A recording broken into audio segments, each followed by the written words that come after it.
But she also, was a street photographer and loved the city she lived in and captured it, from downtown to the ocean.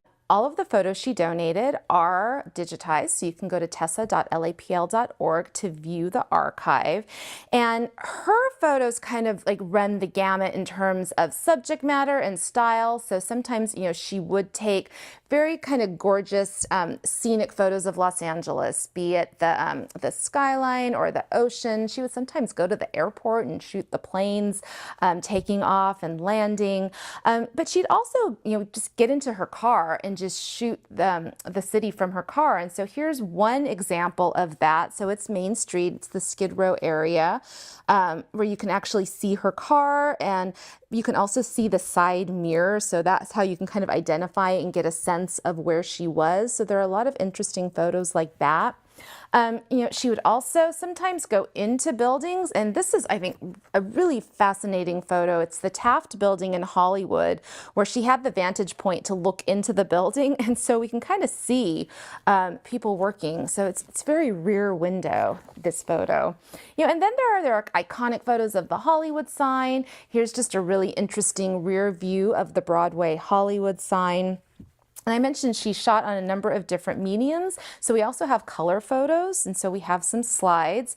And sometimes she'll just do kind of whimsical things. So we have the Smith Brothers Fish Shanty Restaurant on La Cienega, the entrance of which is just a giant whale mouth. So this is something that no longer exists. Sadly, I never got to visit, but it's wonderful that we have this color, visual documentation of it. She shot on Melrose a lot.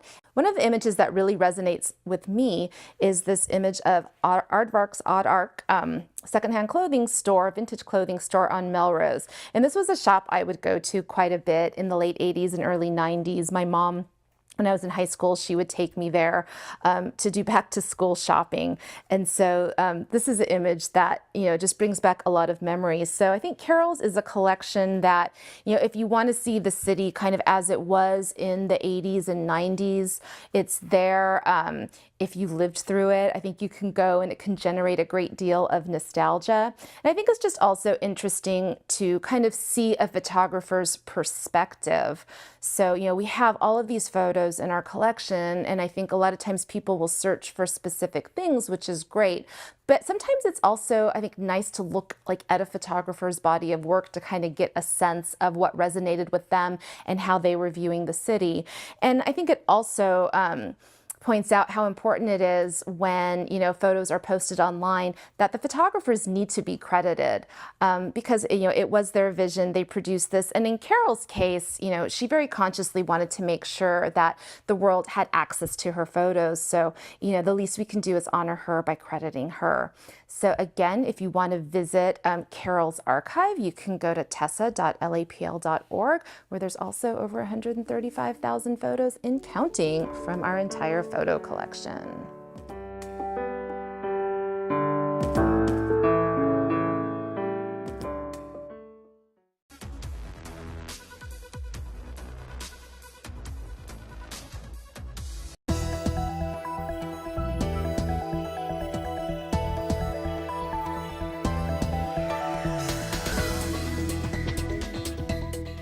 Hello everyone, I'm Natalia Bilbao, and here's what's happening in LA this week. Influenza or the flu can affect people very seriously.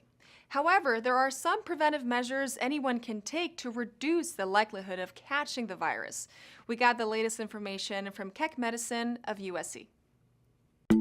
Influenza is a viral illness. It typically causes what many of us refer to as common cold symptoms: sore throat, runny nose, fevers, muscle aches, chills. It can lead to serious illness, including pneumonia and hospitalization in some cases. You catch the flu from other people. If you know that somebody's sick, you can wear a mask and you can get vaccinated with the seasonal influenza virus vaccine. If you get the flu vaccine now, you can protect yourself for the remainder of the flu season. The flu virus went into a bit of a dormancy during COVID because everybody was wearing a mask, everybody was taking precautions. So we had some seasons where the flu virus really wasn't very prominent. Now we're no longer taking those precautions, and because a lot of us didn't catch the flu in the last few years, some of our immunity to the flu virus has waned. In addition, in recent years, more and more people have decided not to get vaccinated. The flu vaccine is safe and effective. One of the main reasons to get it is it reduces the likelihood that your influenza will be a severe disease. Some people with the flu do get very sick, do end up in the hospital, and do die, unfortunately. It's a more serious virus than maybe some of the other viruses that cause a common cold. If you don't get the flu, you're not going to pass it along to somebody else. You may have somebody in your life, an elderly parent or a young child, who may be more at risk for severe disease. And also you want to be contributing to keeping our society healthy and safe. It's not just for yourself, although it will benefit you to get the flu vaccine, but it's also, to help protect those around you. The Palisades Library was totally destroyed in the wildfire, but that is not going to be the end of their story. With a relief fund to help staff and another to help the recovery of services, the Library Foundation of Los Angeles and LA Public Library are writing the Palisades branch a new chapter. Well, with all Angelenos, I was watching the news like everyone else, and I was certainly very concerned and watching the progress of the fires, and it wasn't until that morning after that I had learned that the library was a complete loss, and it was just devastating, and it was a loss for everyone who works here.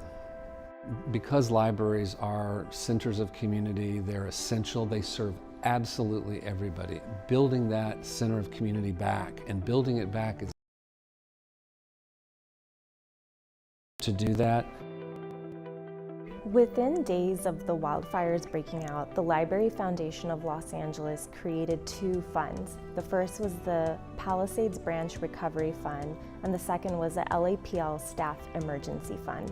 We realized that there was so much devastation within the Palisades community, so the Palisades Recovery Fund was quickly able to provide frontline staff to offer Wi-Fi, hotspots, laptops, power banks, even services like story time and arts and crafts for people in the community. The LAPL Emergency Staff Fund provides really direct access and resources for the staff and librarians that lost their homes. Within days of setting up both of these funds, we received so much support from really across the nation and internationally. To date, we've raised over $200,000 from over 400 donors. Our wonderful, dedicated, dear, fabulous staff, they've been through so much, and some even lost their homes and lived in that community. They are now working in different libraries in that area, and in the immediate aftermath of the fire, they were, just like many of our staff throughout the system, were working in the Disaster Recovery Center, helping people in that navigate FEMA and all the other services that they needed. They continue to serve the community. That's the bottom line. They continue to serve the community. One of the things we're so lucky about at the LA Public Library is that we have an outstanding outreach team that is always going beyond the four walls of our libraries and into the community to provide services, to sign people up for library cards, to bring technology to communities, to bring programming, children's activities, story times out into the community. So having that asset is really important when we've suffered a loss of an entire branch library. And we look forward to taking those outreach vehicles, our book bike, our outreach librarians, and other services into the Palisades as that community comes back.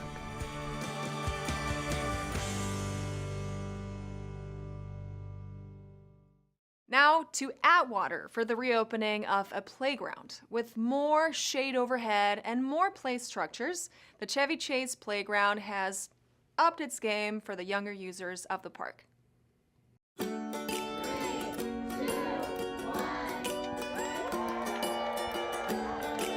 So today we are here at Chevy Chase Rec Center at the reopening of the playgrounds. We refurbished these. It took a few months to get them up, but from 2 to 5-year-olds and 5 to 12-year-olds, they'll now have new facilities where they can romp around and have a great time.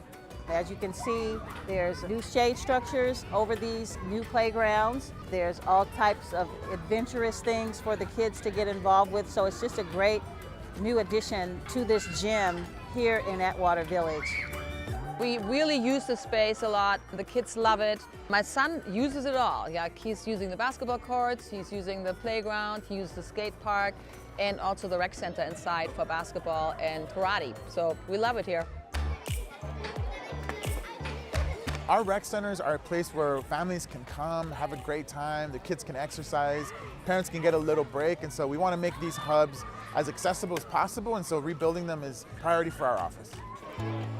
It's a fresh new look for the park. It brightens up this entire complex, and it gives parents a place to bring their kids so they can just expel all that energy that they have. It's just going to be a great asset for this community. It's great to come here because you know the community is hanging out. There's a lot of other kids from the neighborhood, and the kids know each other. They know each other from their sports. You can just show up here, hit the skate park, so it's really fun. We just like to invite all of the Atwater community to come out to this amazing facility. We have a number of programs here. We offer a variety of after-school programs, classes, all of these wonderful opportunities for your kids to come and enjoy recreation. The parks will always be a place where people can come and have a great time, and so they'll continue to be a priority for my office. LA City's Emergency Management Department has tips to help you prepare for disasters. Los Angeles World Airports launches its 10th season of musical performances at LAX, and the Do Not Drink Water notice has been lifted for the Pacific Palisades. These stories up next on City Beat.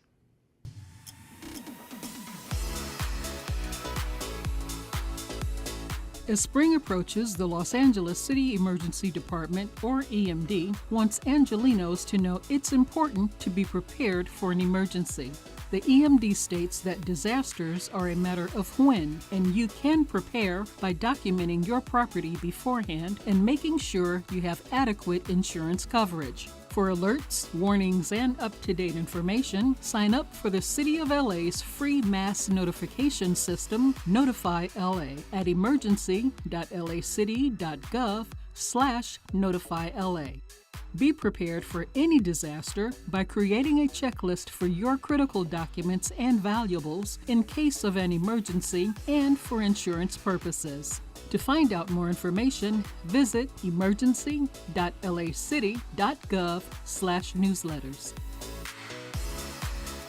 Los Angeles World Airports, known as LAWA, announced the Winter-Spring 2025 lineup for LAX Presents, a curated music series at Los Angeles International Airport.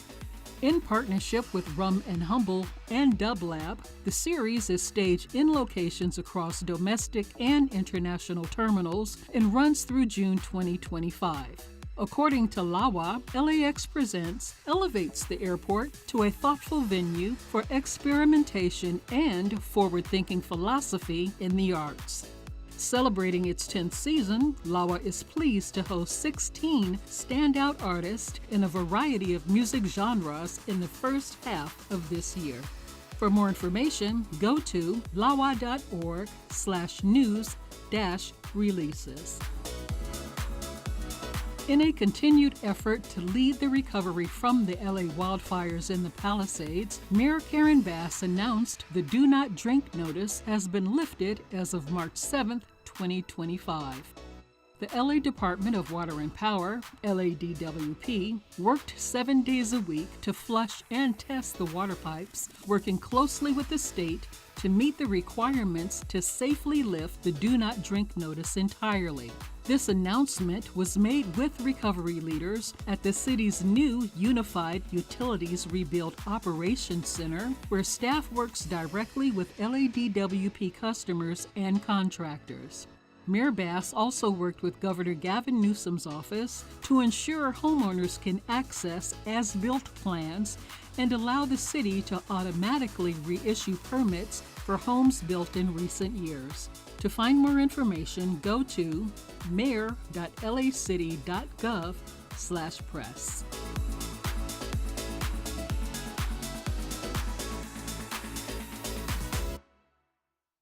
Throughout her career, council member Eunices Hernandez has brought a unique perspective to finding solutions for Angelenos. As part of Women's Heritage Month, Hernandez recognizes the importance of women's leadership, both her own and that of others who will follow.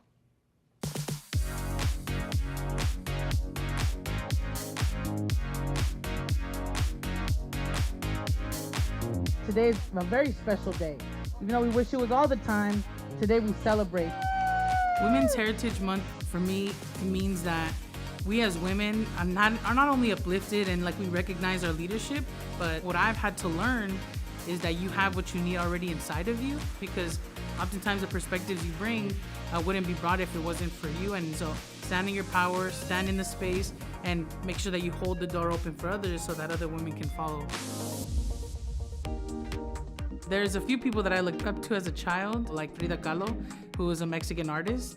You know, she's a person who didn't fit into a lot of the boxes that during that time, like, women were forced to be in. But the main person I looked up to is my mom. She's someone who motivated me to seek justice for communities that don't have a voice. And I hope one day I can fill her shoes.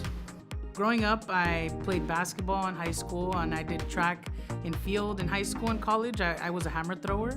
And one of my coaches was Kara Heads, who was one of the first women to compete in Olympic weightlifting for the United States. And she trained me one of my years when I was doing track. It takes teamwork. It takes a lot of people to make this happen. So I hope you all see that there's people that are committed to making this work, to giving more people access. For me, a lot of the work that I've done, not only as a community advocate, but here is try to make sure that we can support organizations that are doing the work to support women, trans women, gender health, other services, getting people housed. And for me, that's a priority. This is a win-win for everybody. I feel incredibly honored to be a part of a moment in time in history where the council is a majority women. We know we have different perspectives, different values, but we are very collaborative and we'll work with each other. And I think that's really important to note, but also to sit with, right?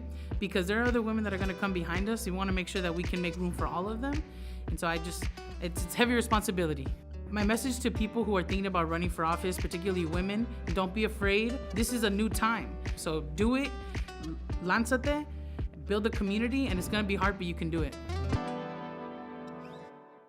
From being on LA's Youth Council to taking her own council seat, and from being a cheerleader in school to being a cheerleader for others, Councilmember Imelda Padilla knows that it's never too soon to get involved.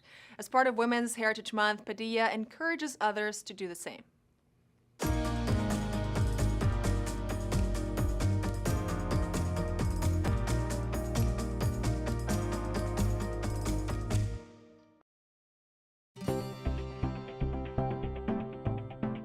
To me, Women's Heritage Month is a time where we remember and recognize those who helped pave the way for those of us who are in spaces where once upon a time women were not necessarily at the table, and that's why people like me are in places like this now.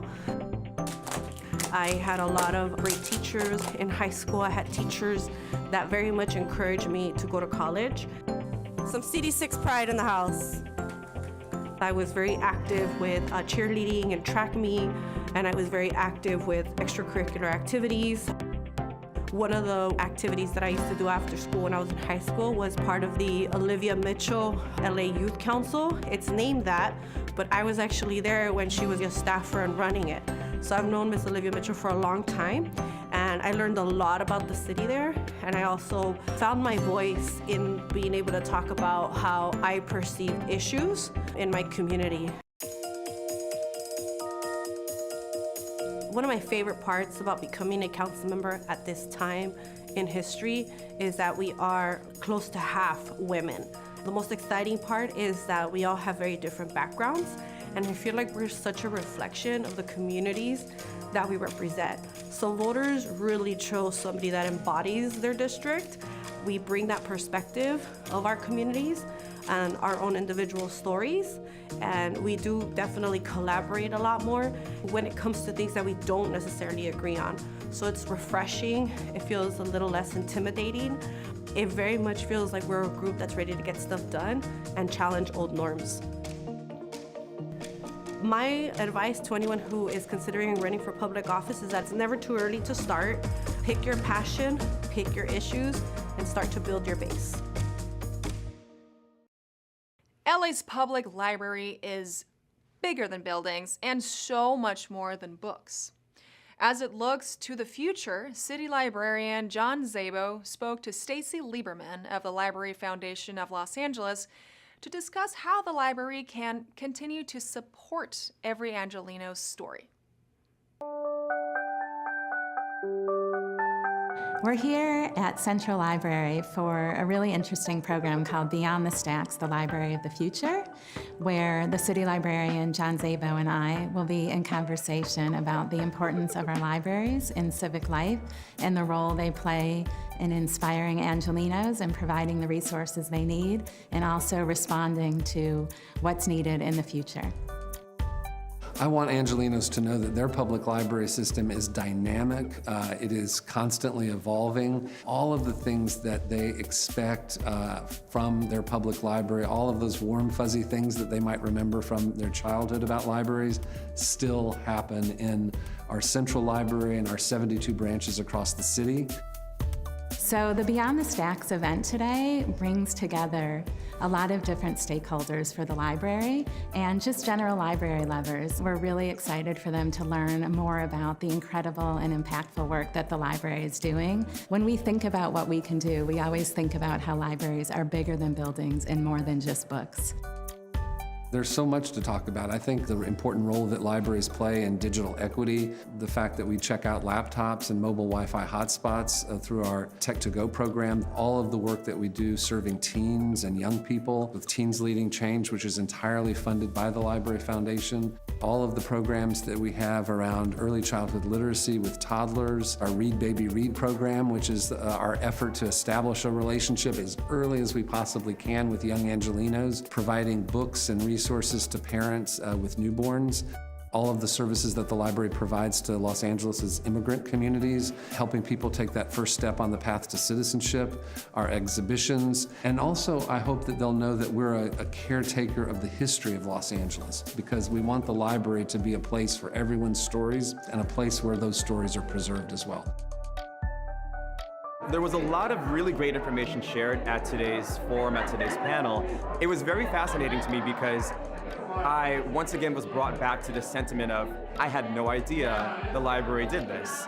So for everyone who attended today, I hope that their main takeaway is that the library is continuing to be active in the community, that they can be reassured that regardless of whatever social political upheaval is currently going on in the country and the world, that there are hubs of people, good people, who are willing to help out. For those who couldn't attend in person, the program will be available online, and they too can be inspired about all that the Central Library and all of the Los Angeles Public Library branches do in our city. A recent event at City Hall shone a spotlight on the community champions who are making a difference every day. LA Council President Marquise Harris Dawson, Councilmember Curran Price, and Councilwoman Heather Hutt came together to honor this legacy of community in African American history. Okay, ladies and gentlemen, I know you can't wait, right? I can't hear you.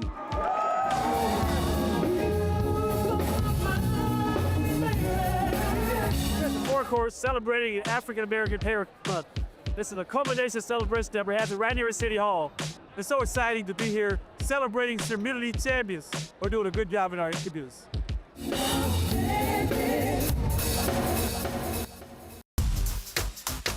We wanted to honor some folks in our community that do the work every day, building and making community. Let's welcome Candy Rochelle Lewis. It is always wonderful to be acknowledged because we do this work from our heart. But when the community that we serve acknowledges the work that we do, it is such a blessing. It's my honor to recognize Fathers of the Community and their remarkable nonprofit organization. It's an actual honor to be honored by the city. And knowing that we're a private organization, like a ministry, is big for our ministers that work with us. And they can tell their kids, I'm part of that. Well, we got food from District 8, District 9, and District 10. A real smorgasbord, if you will. Soul food, Caribbean food, vegan food. To see all of the beauty of this event, the movement, the music, also the food and the vendors that were here. This was an amazing experience. We are honoring some of our community leaders. They're role models for our youth and a source of strength for families in South LA. We have a community food ministry. We have been providing food for the community for about 2.5+ years. All of us need to get together and do something for the people that's suffering. That's what we need to do. If you can't feed 100 people, at least feed one. People realize that everything that we do impacts everyone in this whole country. In this week's featured story, honoring the first Black council president, Herb Wesson. Mayor Bass, Council President Harris Dawson, and council members, past and present, came together to unveil the Herb J. Wesson Jr. steps on the south side of City Hall.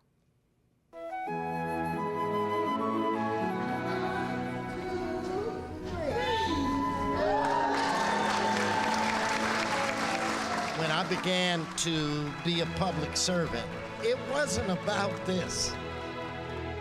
I appreciate it, but it wasn't about this. I wanted to be a good man, and I wanted to do my share to make everyone's life better. We just celebrated Herb Wesson Jr. as the first Black council president here in our great city of Los Angeles. We get to name those stairs, those just historical stairs that so many press conferences, so many deep conversations have been had where impact happens. It's only fitting that those stairs be named after Herb Wesson Jr. When you're sitting in your seat at the council, sometimes you get a tap on the shoulder and somebody whispers in your ear, Council President would like to see you on the South Steps. And people sometimes are kind to the Council President. They say, well, you know, that's where, you know, they go and they work things out. I'm gonna just tell all of you how it really is. When you go to the steps, that's where the Council President told you how it was gonna be.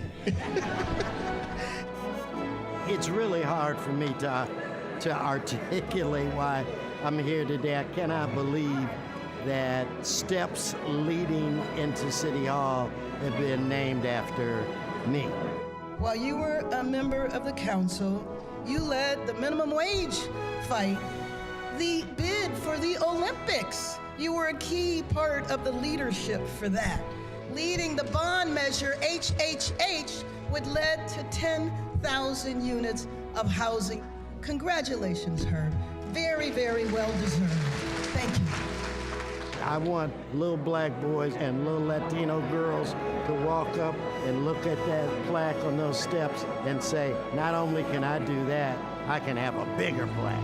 God bless you all. This is the greatest honor I've ever had in my life.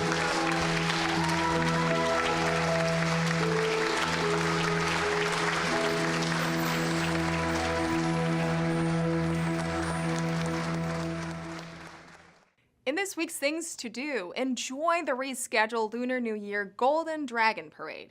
Hear from author Keith Boykin at El Pueblo, and take part in a community cleanup with some council members. All this up next on Things to Do.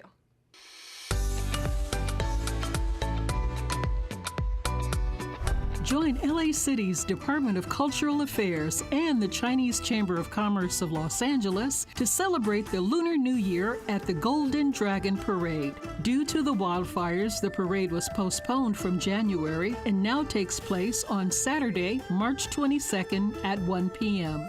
Spectators can enjoy all the festivities with live performances, music groups, dance troupes, and of course, the traditional lion dance. The 126th Golden Dragon Parade begins at Hill and Temple Street, and with traffic diversions in place, using public transportation is advised. Celebrate the Year of the Snake at the 126th Golden Dragon Parade on Saturday, March 22nd, beginning at 1 p.m. For more information, visit lachinesechamber.org. The El Pueblo Park Association presents an exclusive book talk with Keith Boykin on Saturday, March 22nd. Boykin is a New York Times best-selling author, CNN political commentator, and former White House aide to President Clinton. His latest book is Why Does Everything Have to Be About Race? 25 Arguments That Won't Go Away. The author's conversation will explore the themes of race, history, and belonging, and Boykin will also be signing copies of his book. Please RSVP for your spot before heading to Pico House in El Pueblo, the birthplace of Los Angeles, for Book Talk with Keith Boykin on Saturday, March 22nd at 12 p.m. For more information, visit elpueblo.lacity.gov/events. Council members Eunices Hernandez and Isabel Jurado invite you to join them as they host a community cleanup event on Daly Street on Saturday morning, March 22nd. Help keep the neighborhood clean and connect with other community members during this volunteer event. All participants will be provided with the tools they need to clean, along with protective masks to wear. They will also get water and snacks during the event. Meet at Daly Street for this community cleanup event on Saturday, March 22nd, beginning at 9 a.m. For more information, visit cd1.lacity.gov/events. And that's a look at some things to do.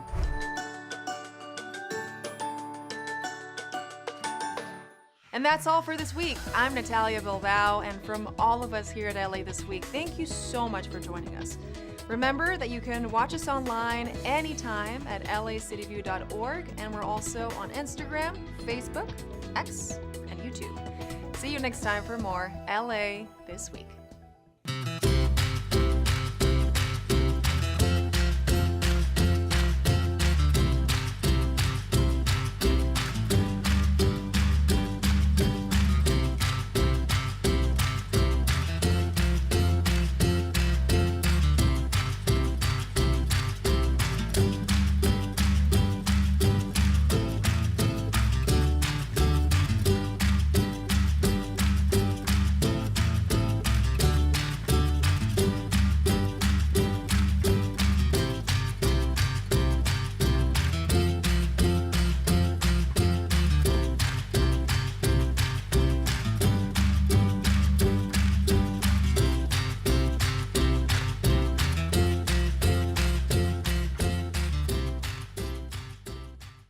Did you know that the area of West Los Angeles used to be its own city known as the City of Sawtell? I'm Chris Kiefer, the Senior Librarian here at the West Los Angeles Regional Branch Library, and I have with me here the original seal from the City of Sawtell. Sawtell was incorporated in 1906, and in 1922 the citizens voted to merge the City of Sawtell with the City of Los Angeles. The last city clerk from the City of Sawtell was a man named Lyndon Burzell. He went on to be a local businessman and involved in many community organizations. This library was built in 1956, and upon its one-year anniversary in 1957, Lyndon Burzell gifted the City of Sawtell seal to the West LA Library so that we can have it here for the future, and it still works. The City of Sawtell seal features the incorporation date, the motto Progress, and in the middle a sycamore tree, which used to be a local landmark here in the area, until unfortunately it was burned down by some careless children and firecrackers.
Good morning and welcome to the John Ferraro City Council Chambers in Los Angeles City Hall for your regularly scheduled Los Angeles City Council meeting. Today is Tuesday, the 18th day of March in the year 2025. My name is Marquis Harris-Dawson and I serve as chair of this council.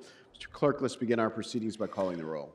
Yes, Mr. President. Blumenfeld, Harris-Dawson, Hernandez, Hutt, Jurado, Lee, McCosker, Nazarian, Padilla, Park, Price, Rahman, Rodriguez, Soto Martinez, Yaroslavsky. 10 members present and a quorum, Mr. President. First order of business. Approval of the minutes of March 14, 2025. Councilmember Hutt moves. Councilmember Yaroslavsky seconds. What's next? Combinatory resolutions for approval. Councilmember Nazarian moves. Councilmember Jurado seconds. What's next? Mr. President, today is Tuesday and it's time for the flag salute. All right, I'll ask everybody in the chamber to rise and follow along with Councilmember Yaroslavsky. Please rise if you're able. Put your right hand over your heart. Ready to begin. I pledge allegiance to the flag of the United States of America and to the republic for which it stands, one nation, under God, indivisible, with liberty and justice for all.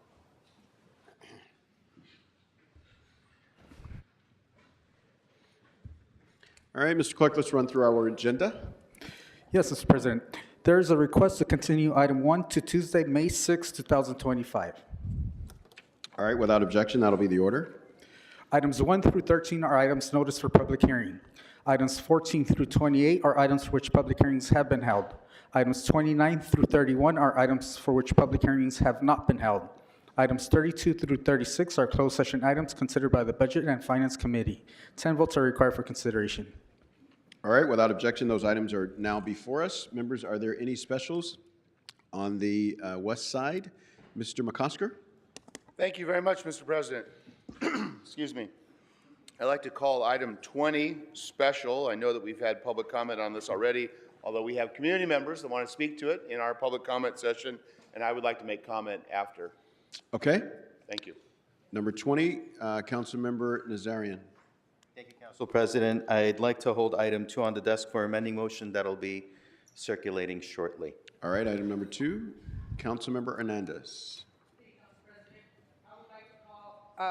Items 14 and 17 special for comments, and I would like to call item 31 special for a separate vote. All right. Anybody else on the west side? All right, on this side, Councilmember Rahman. I'd like to call item 28 special for comments. All right, 28. Any other specials, members?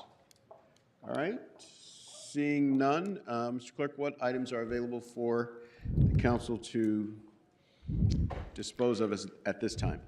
Mr. President, the council may now vote on items 15, 16, 18, 19, 21 through 27.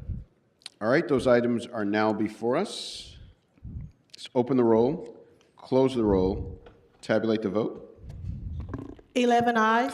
Mr. President, the ordinances for items 24 through 27 will be held over to Tuesday, March 25th, 2025 for second consideration, unless reconsidered with 12 members present. All right, so we can reconsider those if 12 members are present this morning. If not, we'll reconsider on next week, Tuesday. What's next? Mr. President, if we can move on to the closed session items 32 through 36 considered by the Budget and Finance Committee. All right, Council Member Budget Chair Yaroslavsky, we have closed session items. If you could give the council some guidance regarding these items. Thank you, Council President. BNF considered items 32 through 36 on March 4th in committee, and I recommend we approve these items. All right, there's no objection. We can open the roll on those items. Do you need to read the settlement amounts, Mr. Clerk? Yes, sir. Thank you. For item 32, in the case entitled Adam Hollins versus City of Los Angeles et al., there's a recommendation to expend up to $675,000 in settlement. For item 33, in the case entitled Stephanie Hernandez versus City of Los Angeles et al., there's a recommendation to expend up to $250,000 in settlement. For item 34, in the case entitled Margarito T. Lopez et al. Versus City of Los Angeles et al., there is a recommendation to expend up to $8 million in settlement.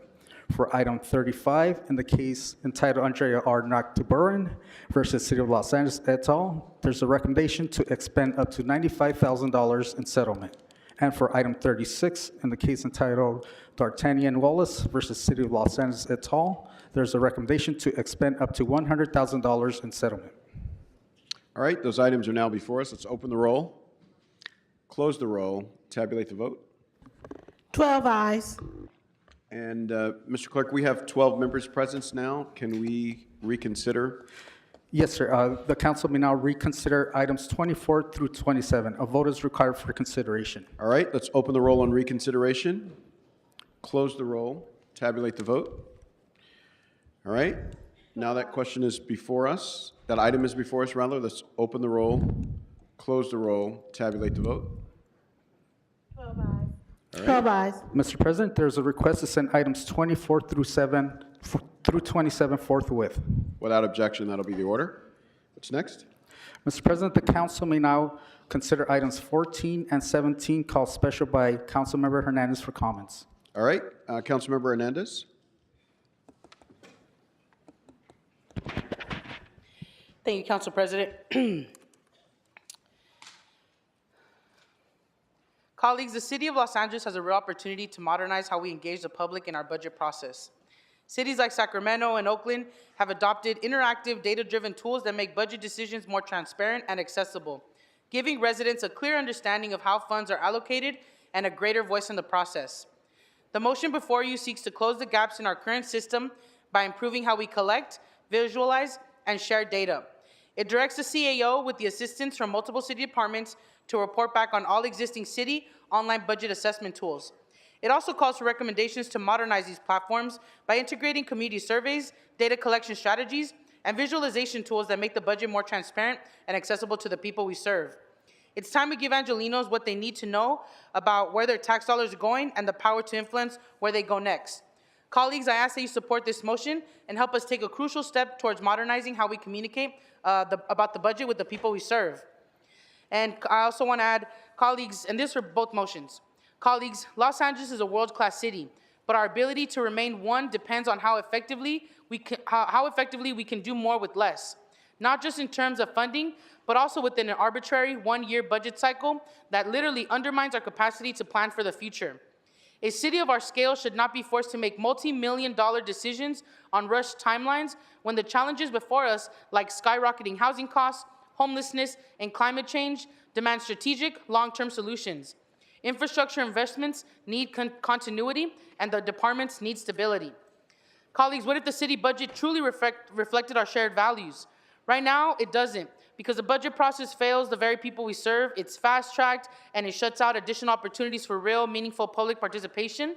Constituents throw down and advocate for neighborhood services, yet the budget cycle gives them little power over how their tax dollars are spent.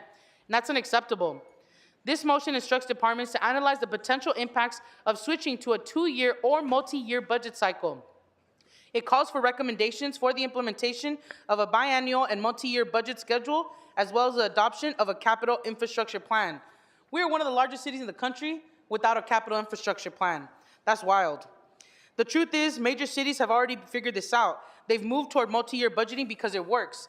It allows governments to think ahead, to plan for the kind of infrastructure investments that take time to implement, and to break free from the short-sighted, reactionary cycles that leave communities hanging year after year. This motion is necessary to understand whether alternative budget cycles can help us plan and build a city for the future. I ask for your support on this motion as well. Thank you, colleagues. Thank you so much, Councilmember Hernandez. Well said. Any other members on this item? All right, seeing none, let's open the roll.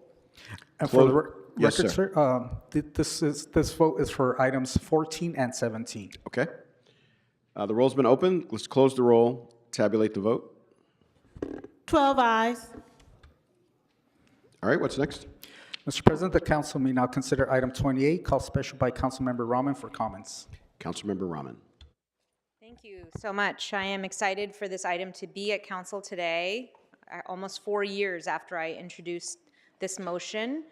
Council District 4 has been particularly impacted by home sharing because we have both the highest volumes of both permitted and unfortunately illegal home sharing activity, which has caused major quality of life issues for residents, including short-term rentals being used for party houses, event spaces, unauthorized commercial ventures that host large yoga retreats, clothing boutiques. We've had incidents of violent crime, including homicides, in past years, and these rentals have had a destabilizing effect in communities. They take your neighbors away, and they remove affordable and protected rent-stabilized units from the long-term housing market, which is bad for LA. Enforcement has been an ongoing challenge. It's taken years to issue fines and citations, and I said years to issue a fine for a single illegal home sharing unit, which is wild. And because of poor communication between city departments and weak guardrails against bad actors, we have simply made no progress on this issue. Good hosts, good faith hosts, go to extraordinary lengths to ensure they're in compliance with our laws. We should reward them and make sure that bad faith hosts are treated with the appropriate enforcement actions. The recommendations before you today, which I hope that you'll support, were crafted in the course of 3 meetings at the Housing and Homelessness Committee and multiple staff reports. And they are relatively smaller remedies, but I think they will have a big impact. This includes putting permit and citation information on a public portal, making it easier to file complaints and submit evidence about bad actors, hiring more hearing officers in the city attorney's office for nuisance cases, which can actually net us more potential fine revenue, which can help us in the city actually do enforcement, strengthening requirements for proof that this is a primary residence, adjusting our fees and fine structure so that it actually punishes repeated bad actors, making it easier to investigate and inspect problem properties, and so on and so forth. I'm happy to share that through this rigorous exercise, departments have taken notice and they've already adjusted some of their internal practices. So the worst issues that came up at the beginning of the process, some of them have been addressed, but we do need to make these changes in order to make long-term change. And I hope that these proposals will win your support today. Thank you. Thank you so much, Councilmember Rahman. Seeing no other speakers on the queue, let's open the roll on this item, close the roll, tabulate the vote. 12 ayes.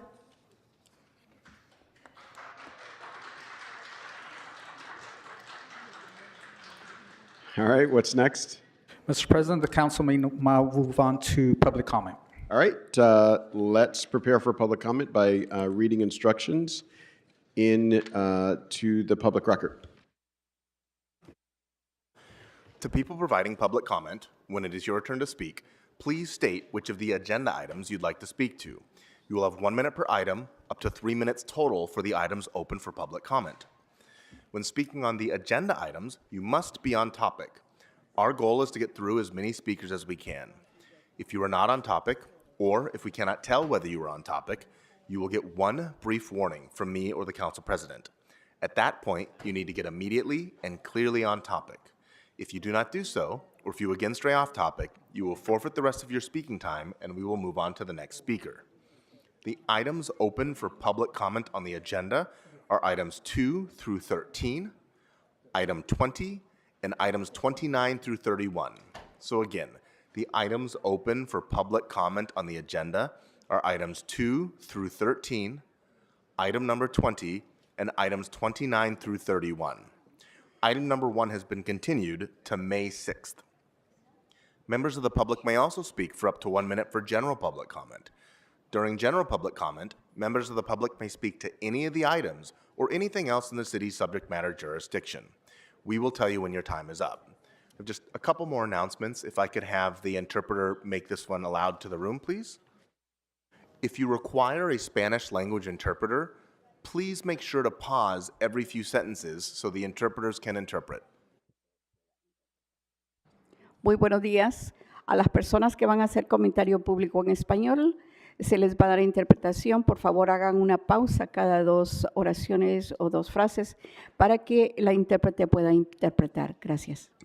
Don't worry, we will hold your time while the interpreters are interpreting, so you will get the same amount of time as everyone else. Thank you.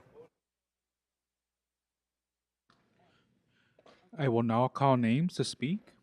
Henry, Jesus Garcia, Aire Gallo, Antonio Hernandez, Becca Ayala.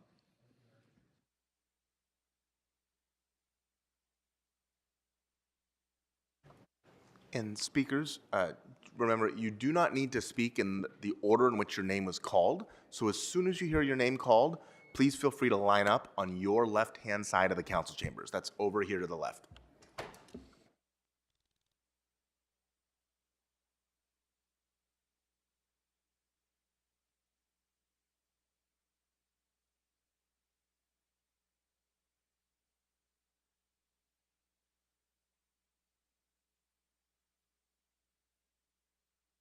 Good morning, Speaker. Which items would you like to speak to?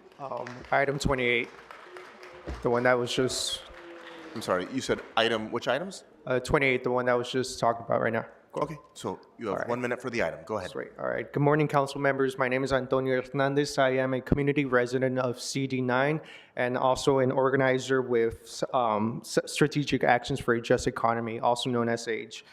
We all agree that we have a housing and homelessness crisis, right? No doubt in that. So we appreciate that folks are willing to find solutions alongside community members, right, to prevent and mitigate the evictions of our communities and neighborhoods. So yeah, it's keeping it short and brief. Thank you so much.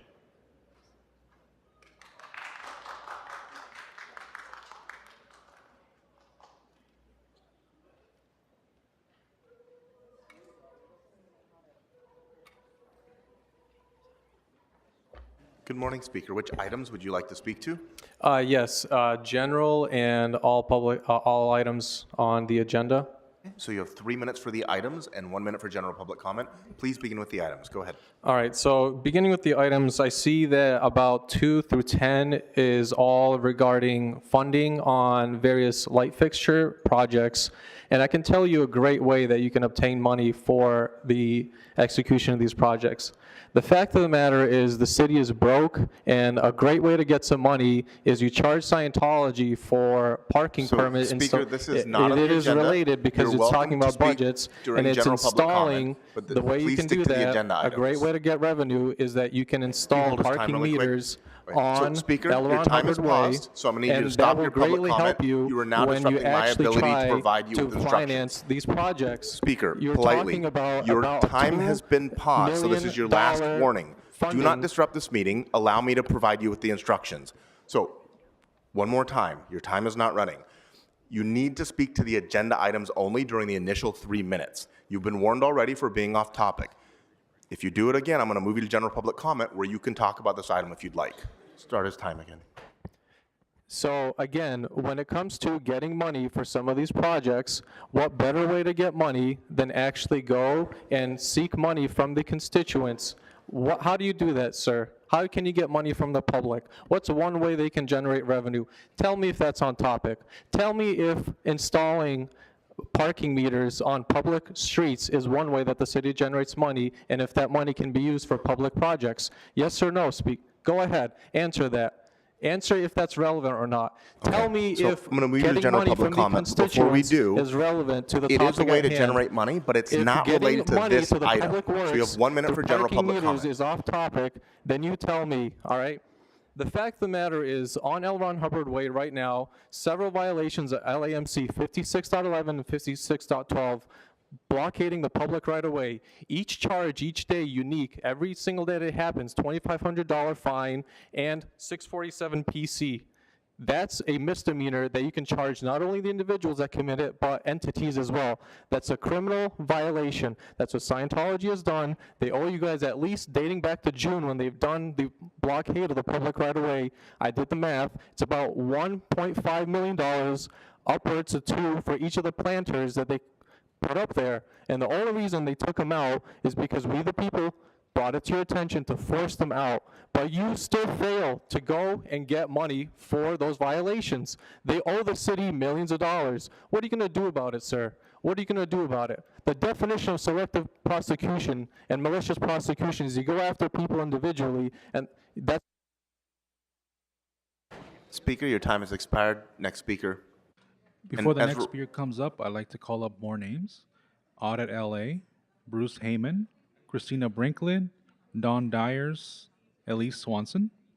And before the next speaker begins, just as a reminder to everybody, as was explained during the instructions, for the first 3 minutes, if that's what you request, you need to be on topic on the items themselves. So that is the agenda items on the agenda. And just as a reminder, Mr. Spindler, your time has not started. You are disrupting my ability to provide instructions to the room. Whether it was you or your puppet, I don't care. Zip it.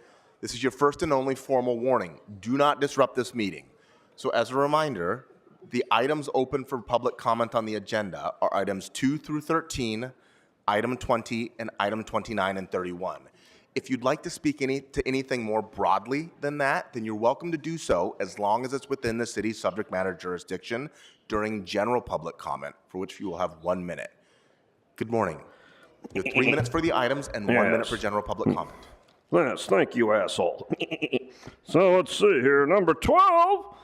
Where's that goddamn little FBI target sponsor, John Lee?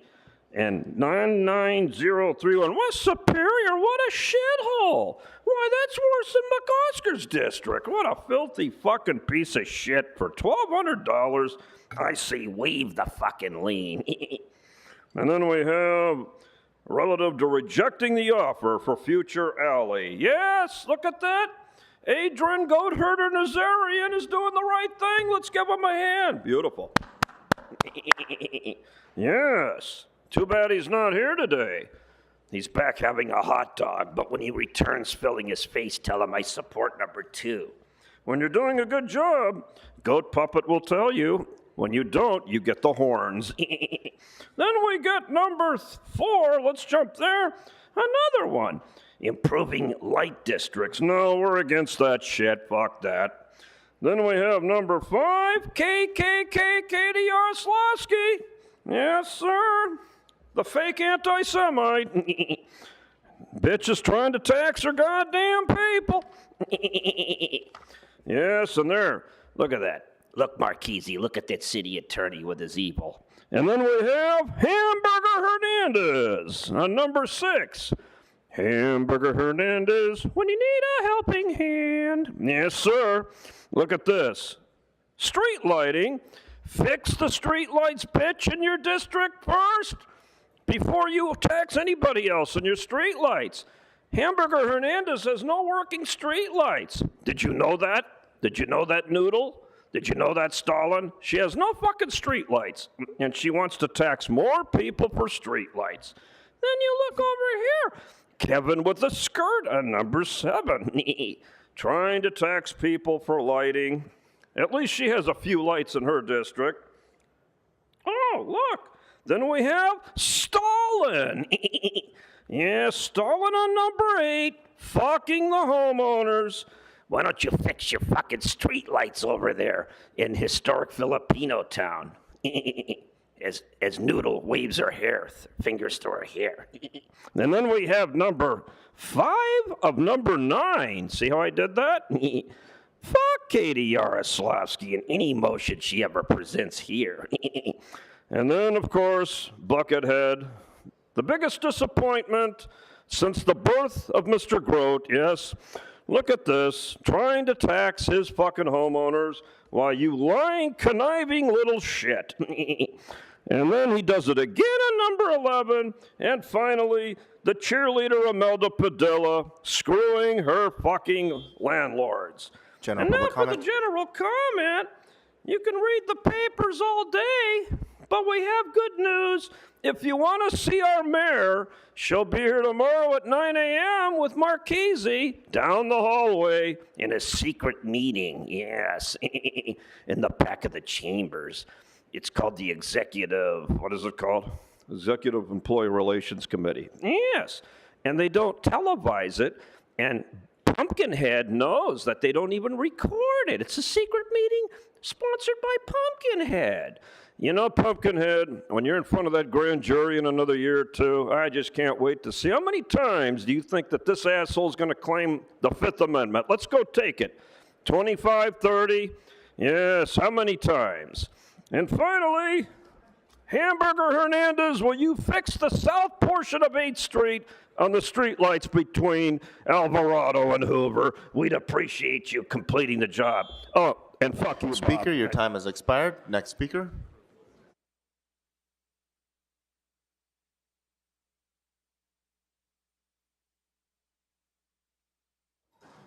Good morning. Which items would you like to speak to? General comment for item 28. Okay. So you said item 28 and general? So you've It's one- just Okay. it's just general comment. Okay. So you have 1 minute for general public comment. Go ahead. Thank you. Good morning, council. I am a resident at District 13, and I am also a worker living in Los Angeles. I stand by over here with my fellow people to thank the council for passing item 28. It was very crucial and important due to how difficult housing and affordability is in Los Angeles. So I just want to take a moment to thank you so much, and I yield the rest of my time.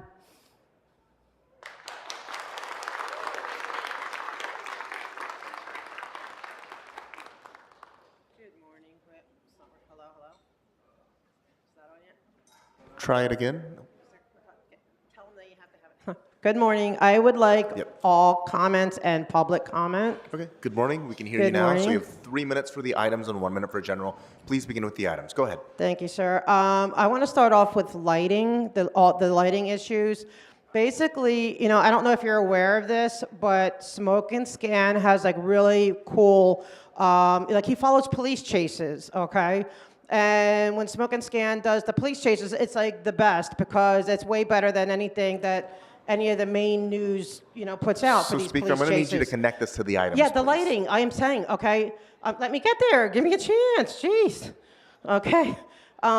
So when you're following a police chase, okay, you need lighting, okay?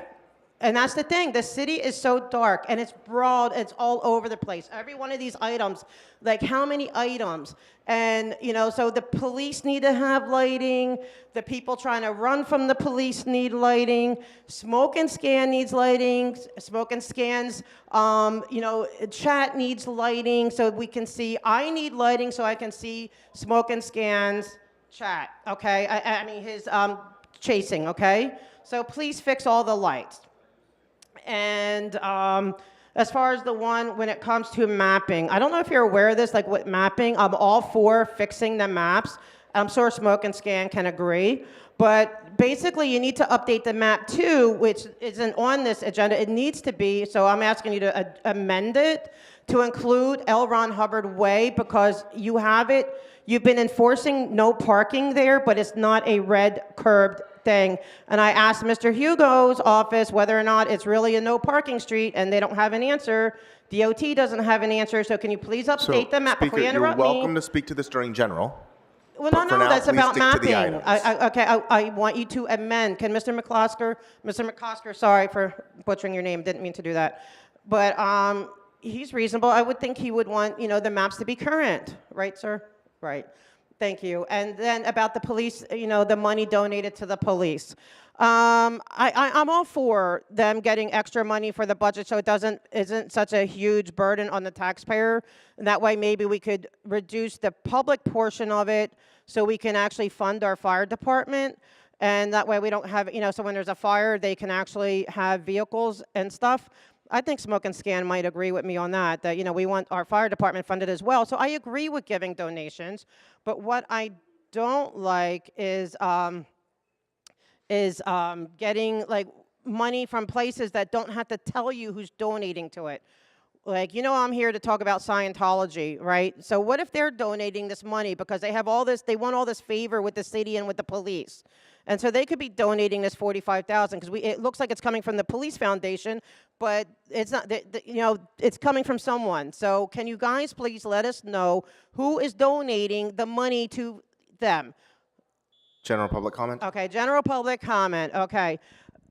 I want to go back to the parking on the street. It's not a no parking street. There's no red line. And there's fake parking signs, okay? And people get tickets on that street. You guys are enforcing it. You're looking at a major lawsuit. I have a certified CASP report, which I think I sent to all of you. If not, I will. And you can see it's not legit, and it's not ADA compliant anyway. Also, Scientology is going for a street vacation. They want you to believe that there's an angry mob of criminals descending on them, and they need to defend themselves by creating like a little, as Amy would say, or Jill would say, a Vatican City. No, they don't. They're not under siege. They're being protested, yes, for all the the crimes against humanity that go on there, but they're not in danger. The only people in danger are the protesters because they're the only ones who got assaulted. And so they don't need a street vacation. They're lying to the city. They're lying to all of you. And, stop. Do not allow that. Speaker, your time has expired. Next speaker. Good Good morning. morning, council members. Thank you for allowing me to speak today. My name is Elise Swanson, President and CEO of the San Pedro Chamber of Commerce, and today's a great day for celebration.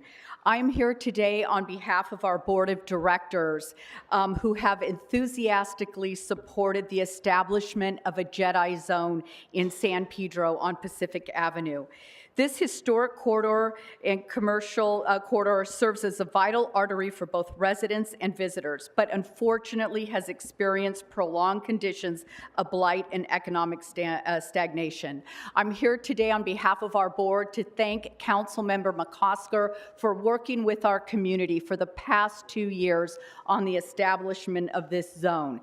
This is critical to the future revitalization of Pacific Avenue and returning it to an outstanding commercial corridor. Once again, council member, we cannot thank you enough for your work with the chamber, the neighborhood councils, and the business improvement district for bringing today to fruition. So thank you so much. Appreciate you.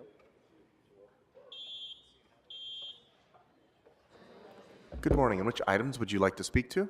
Good morning. I'd like to speak to item 20, if I may. Okay, And so, is that item 20 in general public comment or just item 20? item 20 will be enough. You have Thank 1 you minute. very Go much. ahead. I yield public. Bruce Heyman from Los Angeles Maritime Institute and the immediate past board chair for the San Pedro Chamber of Commerce, and I'm here in support of item 20 and thanking the council member and all the staff for the city. If you go back to, I'm certainly old enough, but I wasn't here at the time, but if you go back to the 50s and 60s, you would have seen a very different Pacific Avenue. And you see what's going on, what the community is doing for San Pedro along the waterfront, up and down 6th and 7th Street.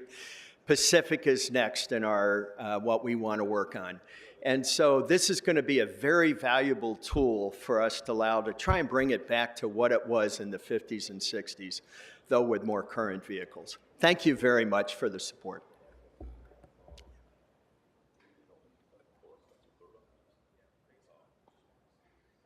Hi, I'm Christina Binkley for General. Good morning. Okay, you have 1 minute. Go ahead. Thank you. I live in a small, windy street in the Hollywood Hills with my family. We have an Airbnb or short-term rental on either side of us. We've been severely impacted by that, and I'm here to thank you guys sincerely for passing item 28, and I hope that you will follow through quickly and with everything you have planned here. One of the short-term rentals on one side of me is owned by a fellow who lives in Brazil and has not lived in Los Angeles for 12 years. He has a yellow tag on his house because one of the footings fell out. It is still, today, there are actually Airbnb renters in there. On the other side of me, the house is owned by somebody who lived in New York until he died last year. It is still being rented as an Airbnb. So I thank you. We hope something can be done about the situation in our street and throughout the neighborhoods in Los Angeles that are impacted by this. Thank you very much.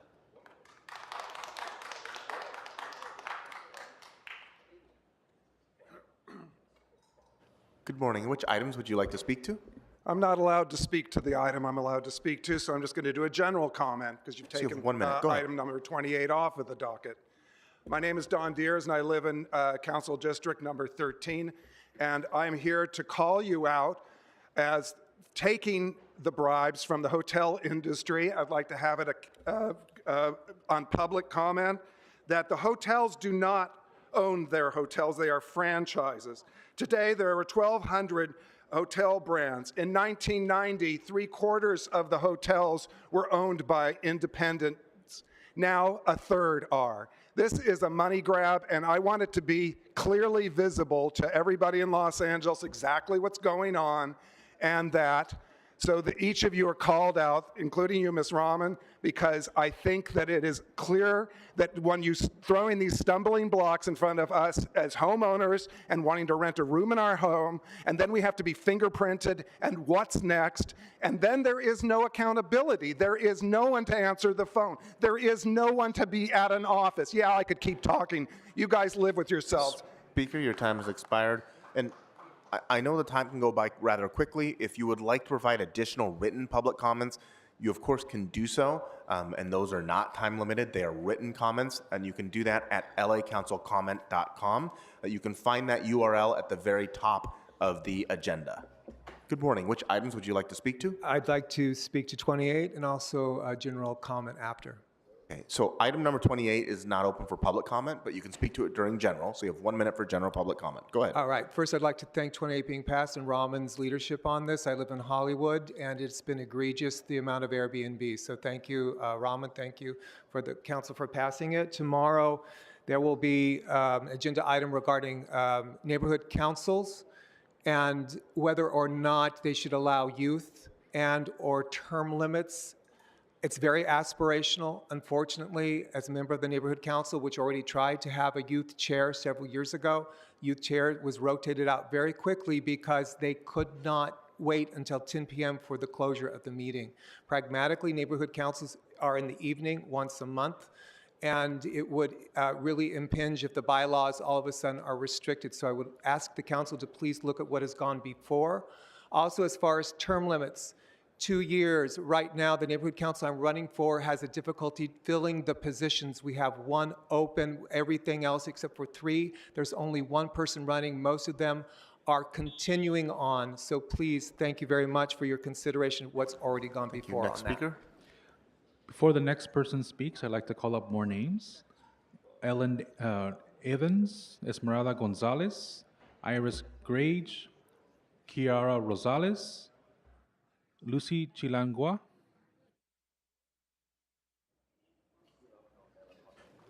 Good morning. Which items would you like to speak to? Well, it was already passed, and I'm not against it, 28, but can I speak on the general real quick? Of course.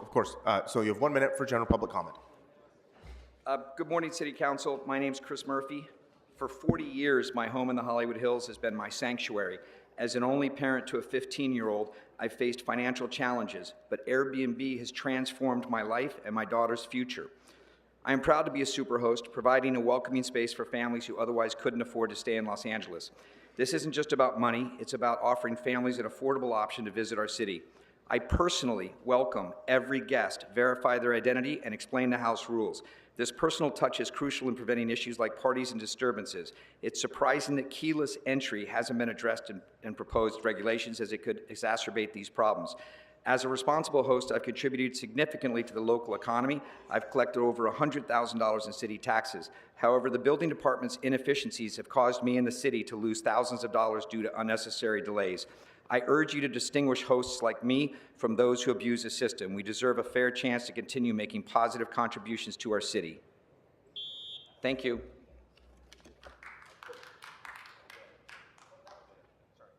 Next speaker.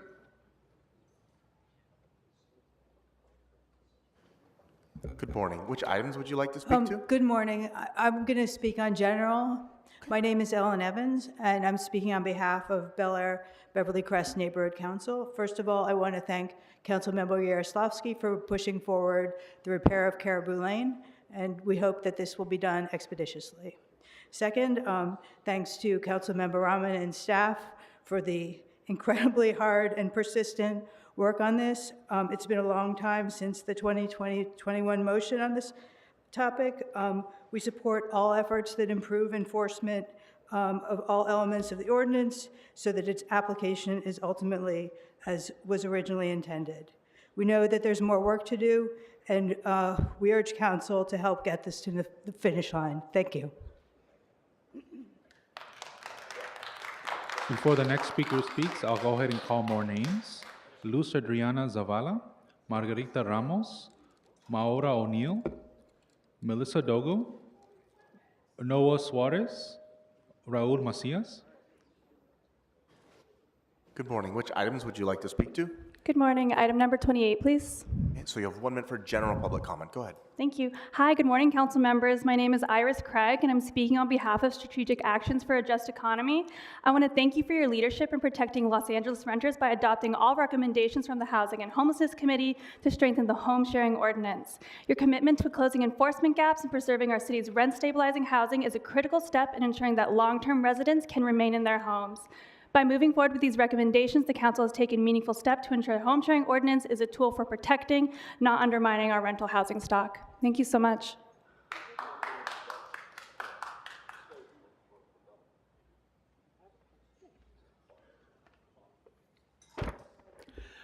Noah Suarez Sykes, general public comment. So you have 1 minute. Go ahead. Thank you so much. Good morning, council members. My name is Noah Suarez Sykes, and I'm an organizer for Better Neighbors LA, a coalition focused on regulating short-term rentals to preserve long-term housing for Southern California residents. BNLA would like to thank you all, especially Councilmember Rahman, for passing the 13 recommendations contained in item 28, especially the private right of action and electronic verification system. The city of LA has spent almost 4 years litigating this issue since these updates were first introduced in 2021. Since then, we've seen significant growth in the STR market, particularly in unhosted STRs. 2024 saw a peak of over 8,000 non-compliant STRs in June. With the Olympics coming to LA in just a few years, the city's lax enforcement of the home sharing ordinance represents a huge risk to our stock of affordable housing. It could give license to unscrupulous speculators and landlords to convert swaths of affordable housing into STRs. We spent 4 years debating this issue and have arrived at smart, common sense regulatory approaches. Your actions in passing these items today bring us closer to bringing this issue home. Thank you very much.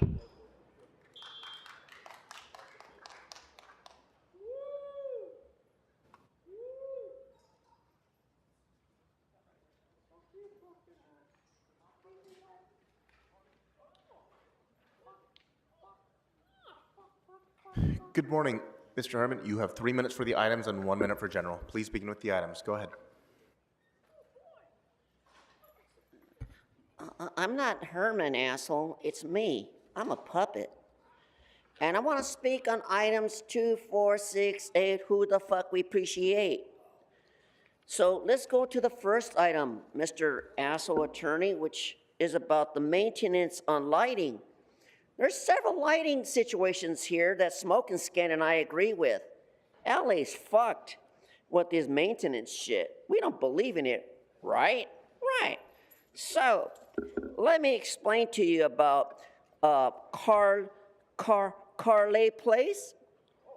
Yeah, in CD1. I believe that belongs to the dumb bitch, I'm sorry, she's not a bitch. Ulysses Hernandez. And she cannot deny us this assessment. Now she's listening, you see? You call somebody a dumb bitch, they listen. Thank you for listening. Yay. Look at item number 5, dickhead. You see it? Yeah, look at Katie. Katie.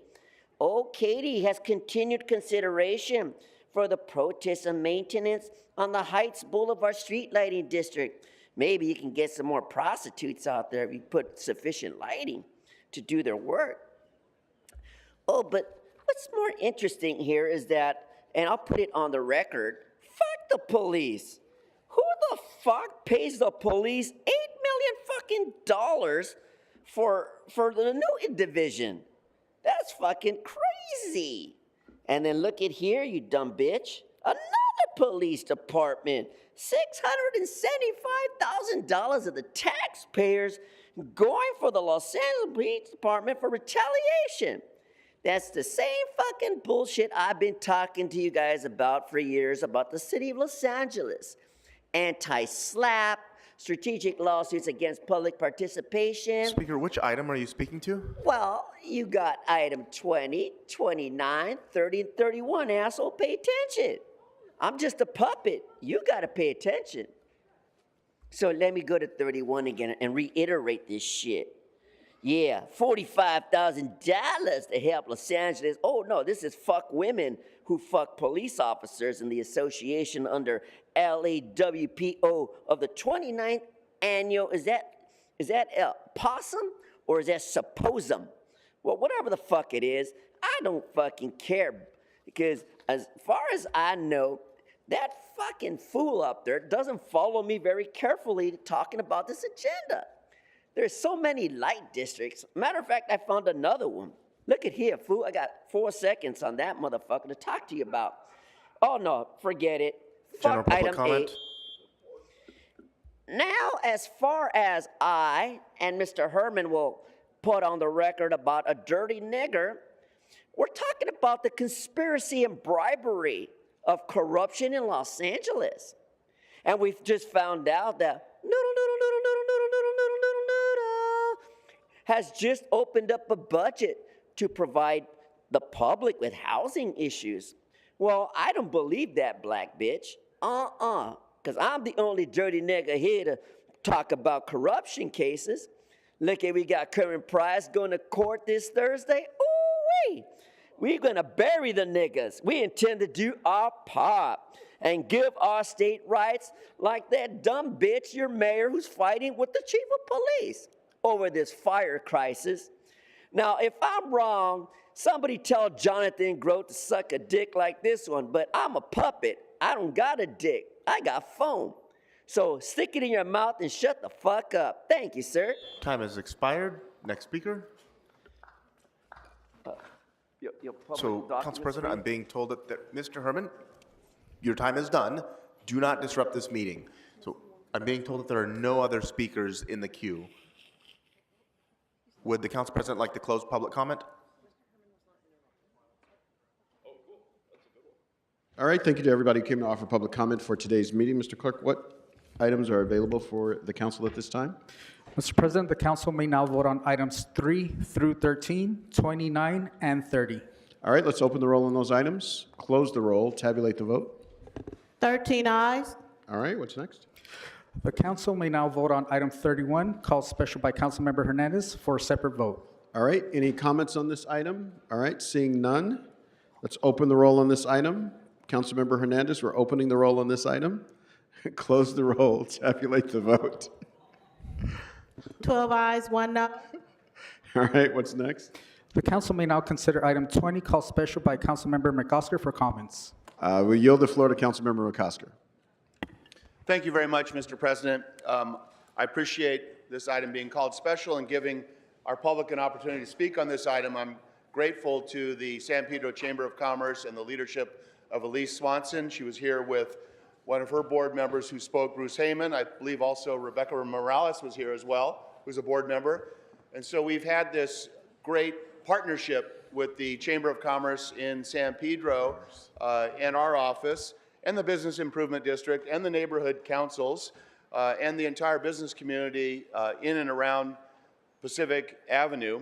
Pacific Avenue, like a lot of avenues or streets in our districts, was once a thriving place with small business where you could shop and dine. It ran into some hard times. It was covered by a CRA area. We know the sad story of CRAs being taken away because of the misuse by other jurisdictions of the CRA powers. We actually had a lot of great CRA projects in and around the 1-5 anyway, and I'm sure around the rest of the city. It's also an area that is an opportunity zone. It's an area that has had its share of blight. And I think now is the time for us to adopt this Jedi zone and combine it with the other good things that are happening, the good works of the Chamber, the good works of the Business Improvement District. It will join 2 other Jedi zones in our district, one in Watts and one in Wilmington. I am grateful for the efforts of EWDD and for these resources, and so I'm going to urge an aye vote, but I'm going to particularly thank our business community and our neighborhood council community and our local residents for supporting this effort. Thank you, Mr. President. Thank you so much, Mr. McOsker. And I'll just add, it's a huge undertaking to accomplish a Jedi zone. So congratulations to you, the council office, the neighborhood councils, the chambers, the bids, because I know it's a slog to get through. So congratulations to you and everybody who brought today to fruition. Let's open the roll on this item, close the roll, tabulate the vote. 13 ayes. All right, congratulations. What's next? Mr. President, the council may now consider item 2, called special by Councilmember Nazarian, for which amending motion 2A, Nazarian Hernandez, has been introduced, circulated, and posted on the bulletin board. All right, let's open the roll on this item as amended, close the roll, tabulate the vote. 13 ayes. All right, what's next? Council has motions for posting and referral. All right, I see Councilmember Jurado standing. Is that for any particular reason? No? All right. Then those motions are posted and referred. I think we need to get a standing desk. I'll ask the CLA and General Service to get a standing desk for Councilmember Jurado. Those motions are posted and referred. What's next? The desk is clear, sir. All right, we are preparing for adjournment. I'll ask everybody in the chambers to stand for adjourning motions. And before we go to adjourning motions, announcements. All right. Seeing no announcements, Heck no. Councilmember Hernandez has an announcement. Yes. So this year for reals, I just want to say that I'm really proud of the CD1 team for all the work that they've done to accomplish this. Council District 1 compared to the week prior, we increased our 311 requests by over 35%. But that's over 4,200 311 requests that have been submitted, and I'm getting the notifications of them being closed and completed. And we've done a lot of legwork to make sure that this could happen, a lot of education in our schools, constantly doing parent trainings. But more than anything, I just really want to uplift the CD1 team. I want to uplift my colleagues Eric Escalante and Louis Leyva for submitting hundreds of these in partnership with the community. I mean, I'm just really proud of my team for making this happen. So we won this time around, and we're going to win it again next year because CD1 is #1. So thank you. Excellent. Congratulations to CD1. A big round of applause. Yes. There were many years when District 8 was #1, and then you showed up, and I don't think we've won one since. So congratulations to CD1. Any other announcements, members? All right. Adjourning motions, beginning with Mr. McCosker. Thank you very much, colleagues. I rise today to adjourn in the memory of a lifelong San Pedro resident, Dennis Dale Lane. He passed away peacefully on March 2nd, 2025 at the age of 82.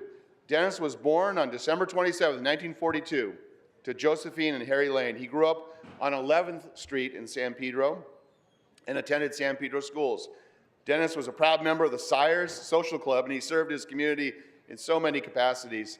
He was a Little League coach, a volunteer at Holy Trinity Church and school, where he founded the Jack O'Keefe Classic, which is a gentleman I knew as a kid, Mr. O'Keefe, so his memory lives on through Dennis. And he was a board member at the Boys and Girls Club of the Los Angeles Harbor, and he was a part of the Boys Club when he was a child, back in the bad old days when we called it just the Boys Club. He ushered in the era of the Boys and Girls Club of the Harbor that really has expanded throughout all of our communities in the Harbor region. He leaves behind his wife of 59 years, Noreen, his 3 sons, Dennis, Scott, and Brad, and 7 grandchildren, Andrew, Kate, Matt, Ella, Tatum, Sam, and Maggie, and the Corthe and Medina families. He leaves behind the remaining Sires, the Donut Shop Boys, and countless friends. A funeral mass is set for Friday, March 21st, 2025 at 10 a.m. at Holy Trinity Church. The last time I spent time with Mr. Lane, we honored him at the church and school for all the years of work he had done. I was honored to be the MC of that event. We had a beautiful event and had my last conversation with him just this past year. Sick for a while, large loving family around him. May he rest in peace. Thank you so much. Any other adjourning motions to my left, on the west side? All right. Any adjourning motions on the opposite side? Seeing none, we are adjourned. Thank you so much, everybody.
Education and prevention, and it's just, really impressive to hear the numbers in terms of reports to investigations to actual cases that require your intervention. That's such important work.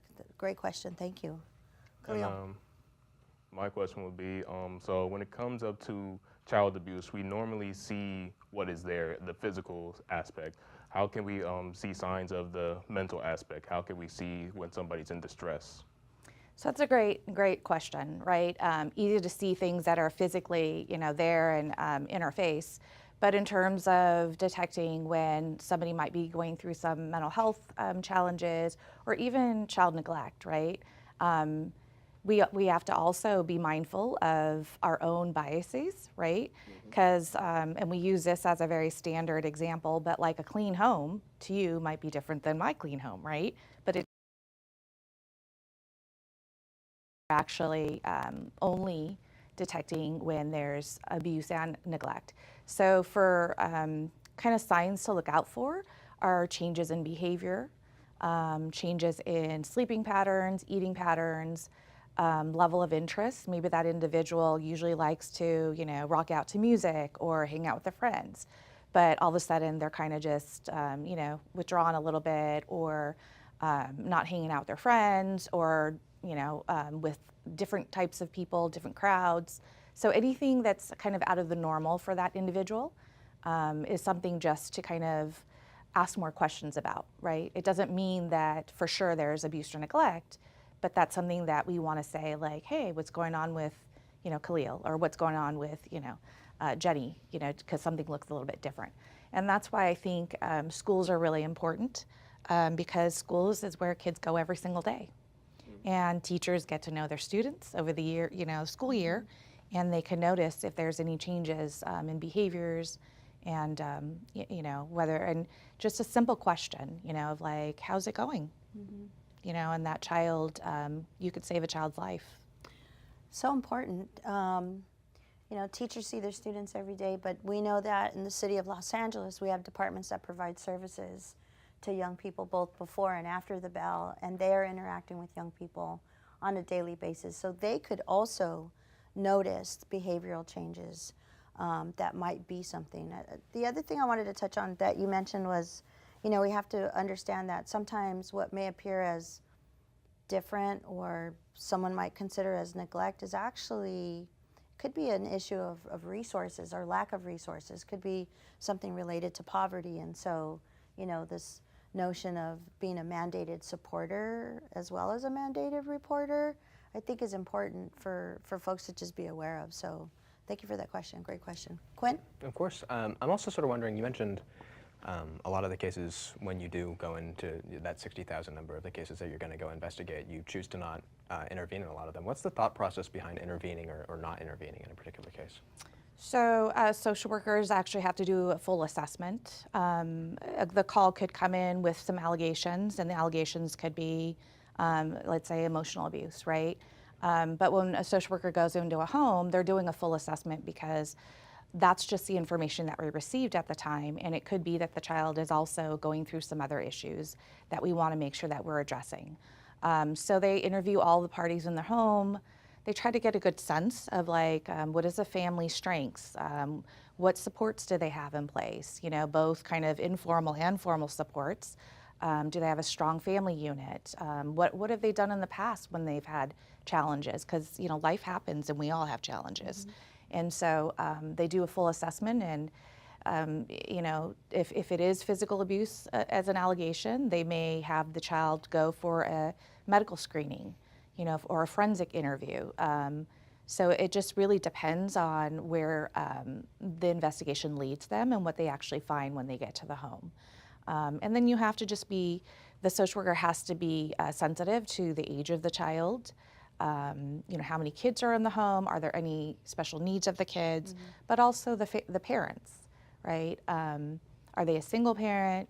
Are they employed? Are they having hardships like you pointed out? I think a really important job that we have is distinguishing and really ruling out poverty, and making sure that if we are seeing neglect, that is not conflated with poverty issues. So we can all ask ourselves, like, could the concern that I have be mitigated if I were to connect the family to a resource in the community? Resources are important. Very Most good. definitely. Khalil? So you were just talking about physical and neglect. Are there any other forms that we should know about of abuse that people wouldn't know? All of the categories are including emotional, like you said, general neglect, and then physical, sexual abuse, and then there's also severe neglect, and then exploitation. And we do also have a dedicated commercially sexually exploited children unit for human trafficking under that exploitation. I'm wondering, sort of, just in your expertise at the top of your department, I'm wondering what your department's sort of situation financially is. Do you think that if you had more money, it would be easier to reach out and do The more? answer is always yes. I think social services historically is underfunded, and it's based on need, right? And so we ask ourselves, do we want to be a proactive or reactive system? Sure. And so are we preventing child abuse, or are we just intervening when we find that there is actually abuse? Are really concerned about kids' safety, about families' well-being. And so we do have a lot of resources allocated, whereas other smaller jurisdictions or counties may not have that luxury. But the job of a social worker is never done. I mean, I've been at this job for 28 years. I've never completed a task list, at the end of it each day. It just keeps rolling over. And part of that is because it's based on human need, right? And so I think that we do our best to continue to meet the need, regardless of whether we have the funding. We get very creative, and we have specialized units like I talked about. We have pilots that we're always willing to try out, just to change up our approach, right? So things that might have worked 20 years ago may not work today. And things in the field when I began 20 years ago as a social worker are very, very different than today. There's a lot more transparency. We are really sitting at the table with families and community and really engaging them in listening, right? The government listening, that's a concept, right? Listening to actually what is their story? What is it that they're struggling with, rather than us kind of judging or making that assessment without their voice. As the city of Los Angeles, what are some things that we can be doing to be a good partner to your department?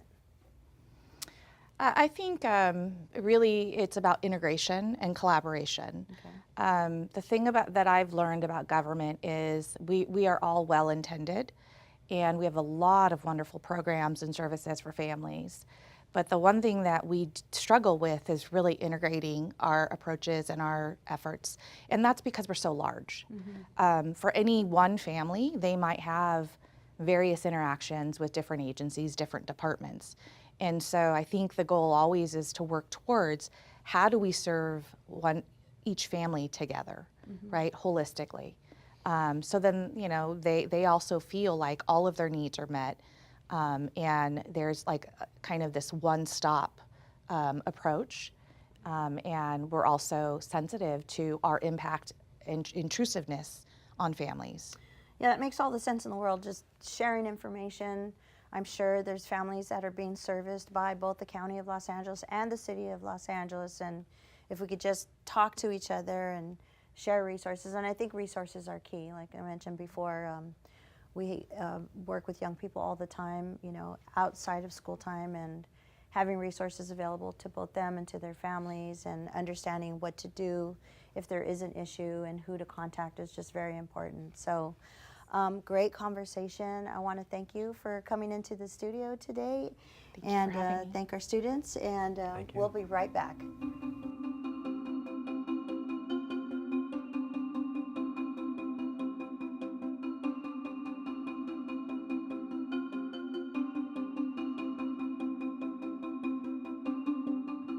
Welcome back to Protest and Promise. We're now joined in studio by Detective Marvin Mancia, who is a part of LAPD's Internet Crimes Against Children's Unit. Detective, welcome to the studio and welcome to Protest and Promise. Thank you. All right. So I believe our youth council members have some questions for Detective Mancia. Quinn, you want to kick it off? Well, I'd love to. First off, I was just sort of wondering, what's the history of your department? Because it seems like it's obviously quite a new one. I imagine there were probably a lot of problems going into it. Yeah, the new. Well, the internet crimes against children has been around for several years. We work off-site, so we're not well known. The reason being is that we work with federal partners, and that's why in the department it's known that we exist and we investigate crimes against children when it relates to the internet. So this is a question that, with you being a part of your department, what would you say would be the general range of age of children who were being in that position of internet crimes? It's a good question. Believe it or not, it goes from infant toddlers to teenagers in the 17 age range. You know, I jumped right into the questions and I forgot to ask you. Can you tell us a little bit about your role and the work of the Internet Crimes Against Children Unit? Yes, so the Internet Crimes Against Children Unit is actually the lead agency for 5 different counties. We have over 103 law enforcement affiliates and we have federal partners. We investigate internet crime-related crimes involving minors or juveniles from various age ranges. Is that primarily social media, or when you say internet? What? It's social media, it's the different platforms. It is possibly somebody filming or utilizing a digital device to record such behavior and transmitting it through the internet. Thank you for that background. It's really helpful. So our youth council members, questions? Of course, I'm sort of wondering how many calls do you get? How often how many cases are open at a time, maybe? As I indicated earlier, you know, we are a task force. So last year we ended up receiving over 40,000 what we call is cyber tips, which are, you know, tips that basically we have to distribute to over 103 affiliates, and we keep a large portion of that. I would say about 3/4 of those cases are LAPD related. So I know that every job has a lot of baggage with it. Not saying that. We appreciate what you do. Thank you. So overall, how's the emotional load while working in an area as that? To be honest, it can be quite challenging and it can take a toll psychologically. You know, we get mentally evaluated on an annual basis to make sure that, you know, seeing these images, because they can be quite traumatic, you know, are not impacting our work. You mentioned earlier that you sometimes will work with federal departments or agencies. How entangled is the whole process when it comes to investigating those? Okay, well, it's important to understand that the internet is worldwide, right? And therefore it crosses state lines and border lines. That's when we need our federal partners.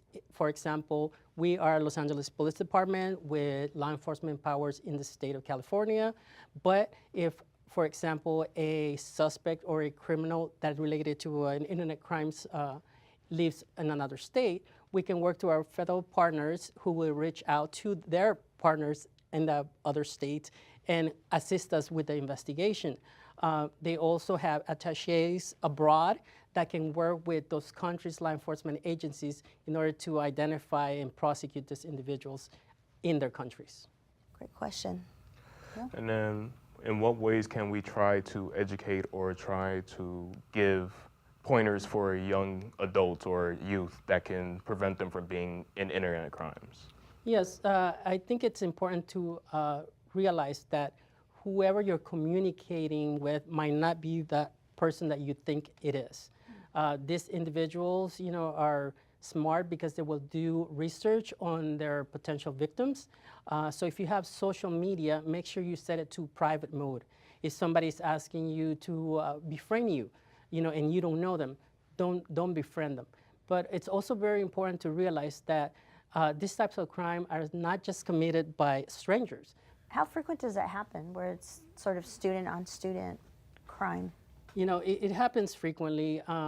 This is young men over here can attest that social media, it's a big part of life, you know? Yeah, and sure. it has its benefits, but obviously there are risks involved, and it is important to be aware of those risks. You know, the question is, if you feel uncomfortable, you know, if you question something that they're asking you for, don't do it. Yep, good advice. Do you feel that there's a lot more education that can be done, especially for young people here in the city, when it comes to this? Do you feel like this is sort of an overlooked crime?